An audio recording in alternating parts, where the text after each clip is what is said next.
I am Captain Logan, and this is day 239 of Spawn Year.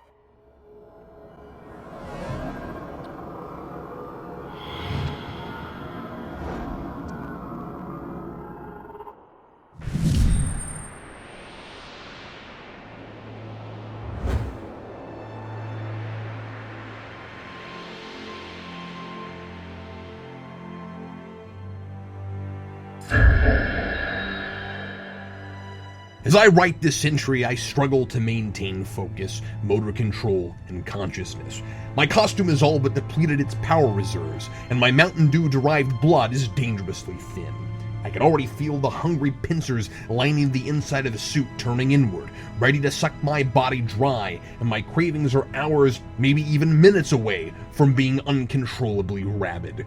If I don't drink enough real pure Mountain Dew soon, the agonizing hunger pains will become so unbearable I won't be able to keep a comic book in my hands, much less read and critique one.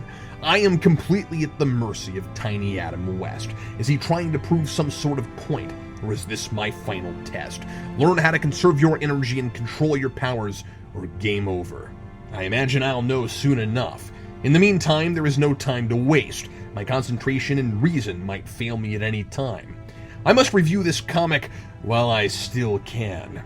Dark Ages number 9 is the prologue to the next story, apparently entitled A Child's Crusade. Covenant attends a stage performance that dramatizes an important, bloody battle he had an integral role in. His part in the story is left out entirely, which he's understanding about, but he is far less forgiving about all the blatant historical inaccuracies in the acting troupe's version of events, and their sensational approach to the brutality and carnage of war. Covenant has a well-written internal monologue about how these pretenders make a mockery of the battlefield. He isn't angry so much to see events that profoundly shaped who he is now dramatized or even profited from, but these actors aren't taking the material seriously. The play is a gross glorification of violence, a commentary I find incredibly interesting to see in a Spawn comic of all things. The shock factor of violence is the backbone McFarlane built his empire on. Covenant speaks of how violence changes a man and the madness it brings. This superficial show is all about the novel aesthetic, illustrated by the audience member who catcalls the attractive young girl in the play and heckles her to take her clothes off, and the director, whose only concern is if they're using enough fake blood. My first impulse would be to call a Spawn comic hypocritical for doing a commentary on gratuitous violence and historical inaccuracy in a fiction. I've read medieval Spawn Witchblade, and everyone's vernacular sounds like they had TV and radio back then. Perhaps it would seem more disingenuous if Hogwin was criticizing over-sexualizing women more here, though even that's touched on. This series has even more scantily clad, disproportionate and nude women so far than in every issue of every other Spawn series I've read combined, but it's also far more character-driven, and its action serves its story more than most.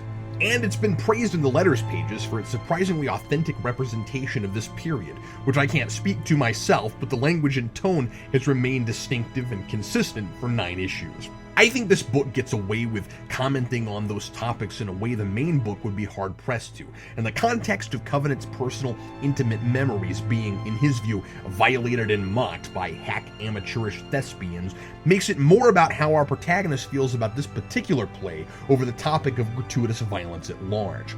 I don't know how necessary this introduction will be for the story at large, but the stage, as it were, is effectively set. We know quite a bit about what has changed for Covenant since we last saw him. The battle referred to took place 100 years ago, which is why no one in the Playhouse believes Spawn when he claims he was there.